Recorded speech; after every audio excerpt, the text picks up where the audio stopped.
النهارده يا جماعه هنتكلم عن المدرب اللي اسمه بيتردد داخل جدران النادي الاهلي حاليا، الدنماركي توماس بيرج. ودي بقى اول مره في تاريخ النادي الاهلي مدرب دنماركي يقود الفريق. وزي ما احنا متابعين دلوقتي الاخبار ان في اخبار كتير جدا طلعت وبتقول ان المدرب مضى بالفعل للنادي الاهلي، ولكن على الجانب الاخر في اخبار بتقول ان المدرب مضى الفريق بولندي بالفعل 3 سنين.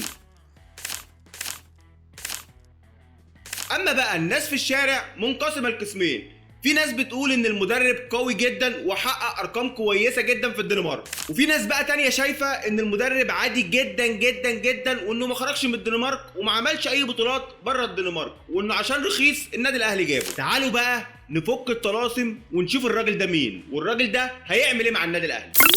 توماس بيرج بدأ مشواره مع فرقة صغيرة جدا لحد ما خد الخطوة الكبيرة وبقى المدير الفني لنادي ميتلاند. هناك بقى بصمته ظهرت مع الفريق بشكل كبير وقدر يكسب الدوري الدنماركي 23-24 وكمان خد قبل كده كاس مع نادي ريندر. يعني بالبلدي كده الراجل مش 0 بطولات، لا الراجل معاه 3 بطولات محلية وكلهم في الدنمارك. وهنا خد بالك اللي مخوف بقى جمهور الاهلي هي الحاجة دي، ان المدرب عمره ما خرج بره بلده وما مسكش فرقه كبيره وما دربش فرقه كبيره وما دربش بره بلده، وعشان كده الاهلي غير. النادي الاهلي بقى هنا فرق كبير جدا. النادي الاهلي هنا ضغط جماهير بطولات، كل ما كان بيبص عليه العيون كلها عليه في افريقيا. اما عن طريقه لعب الراجل وشخصيته، الراجل بيفضل خطة 4-4-2 وبيعتمد على الكرة التنظيمية أكتر بكتير من الكرة الجمالية. يعني بالبلدي كده وبمعنى أصح مش هتلاقي فريق بقى بيبهرك تيكي تاكا وشغل عالي ومهارات وحلويات، لا،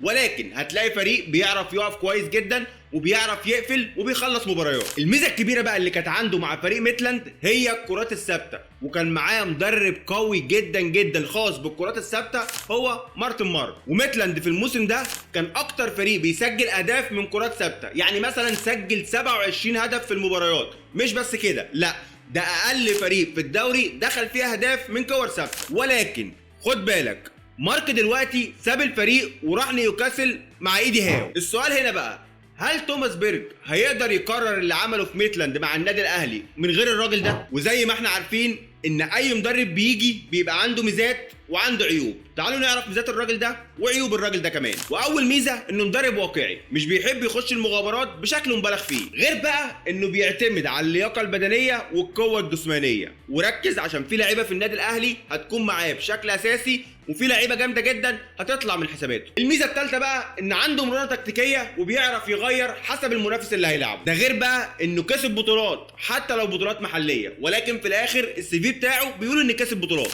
اما عن عيوبه ونقط ضعفه تعال اقولها لك. اول حاجه انه ملوش خبره بره الدنمارك، ما خدش اي تجربه بره الدنمارك.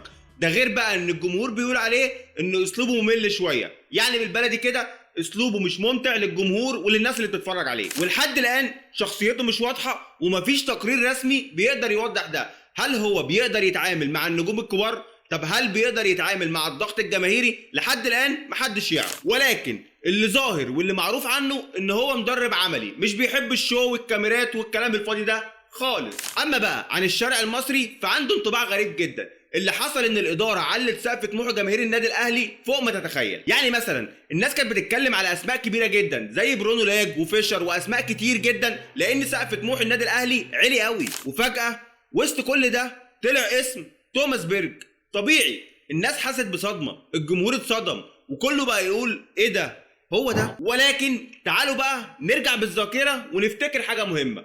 فايرال لما جه الناس قالت عليه عادي ومحدش كان عارفه، وكولر نفس الكلام، وموسيماني لما جه كان عليه جدل كبير جدا خصوصا انه جاي من ادغال افريقيا. وفي الاخر كل واحد فيهم جه وساب بصمه مع النادي الاهلي كبيره جدا.